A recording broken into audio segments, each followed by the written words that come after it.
got home from work. It was late. I was exhausted. I don't even remember my head hitting the pillow and I fell asleep.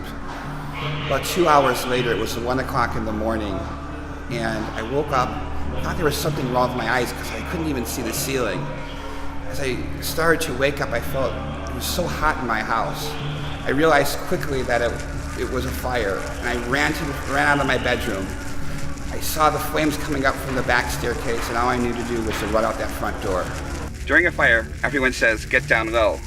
But when a fire happens in real life, you're completely confused.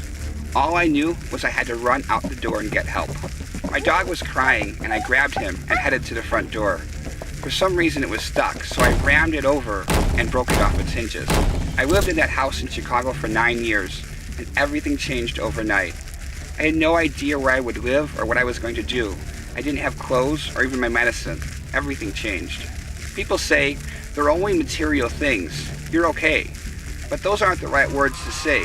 Those are parts of your life that are torn apart and gone instantly. I was treated for smoke inhalation, and they found out that the fire was caused by an electrical issue from the water heater or dryer. The thing is, I had removed the batteries from the smoke detector to use in my TV remote. It was definitely the biggest mistake of my life.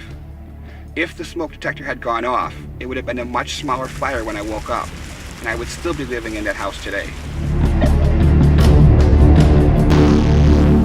One day, when I was at work at a construction company, we were watching the weather and the news to be sure that our crew would be able to make it in time before a tornado could hit so that they could take shelter.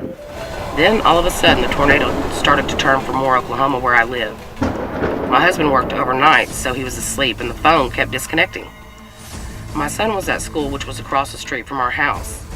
I was watching the tornado on the news and literally saw it heading toward my house. I jumped in my car to drive home, but before I could get there, the house was blown away. I was 4 miles away, so I got out of my car and started running in high heels over the debris. When I got there, I didn't even recognize what was what. I was like, where's the school? Where's the house? It was like a war zone. I screamed for James and Aiden so long that I lost my voice for 4 months afterward. I couldn't talk. And a month afterward, I realized that I'd broken my feet running there. I was lucky. My husband and child both survived. But our house was a pile of rubble. We didn't know what to do. We couldn't even figure out where to start. We rebuilt and moved back in a year later, and now we have a storm shelter. We also take the siren and the warnings very seriously.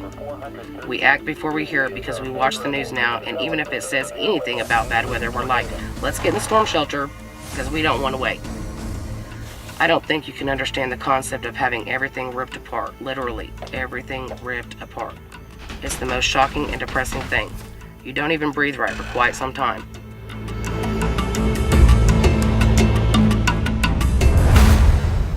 So once the sheriff came by to the campground that I lived and worked at and told us that the storm was coming and we needed to evacuate because the storm was headed right for our path. But a lot of people had been through hurricanes before and they hadn't amounted to much, so they didn't want to leave. I was one of the managers and I felt responsible, so I stayed too. We all got together and put air mattresses in the park's big cement rec hall. We convinced one of the residents to come to the rec hall with us. Minutes later, a tree fell down and crushed his trailer, plus the chair he'd been sitting on, to smithereens. I'll never forget that moment until the day I die. During the night was probably the scariest. There was no power, so everything was pitch black. We were inside a building that wasn't our home, and hearing limbs crack and trees falling, and wondering what we were going to step outside and see when the daylight hit. There was a whole lot of not knowing. The wind ripped off part of the hall's roof. There were trees down and debris everywhere. The worst was no electricity. The power didn't come back on for 3 weeks, so we lost access to the well, too. We took turns bathing in the swimming pool because there was no fresh water. For food, we went through the clubhouse's refrigerator and grilled what we could find. Eventually, everyone was able to get to a family or friend's house. It changed the way I think about bad weather. I always tell everyone, if there's something bad coming your way, get out of its path.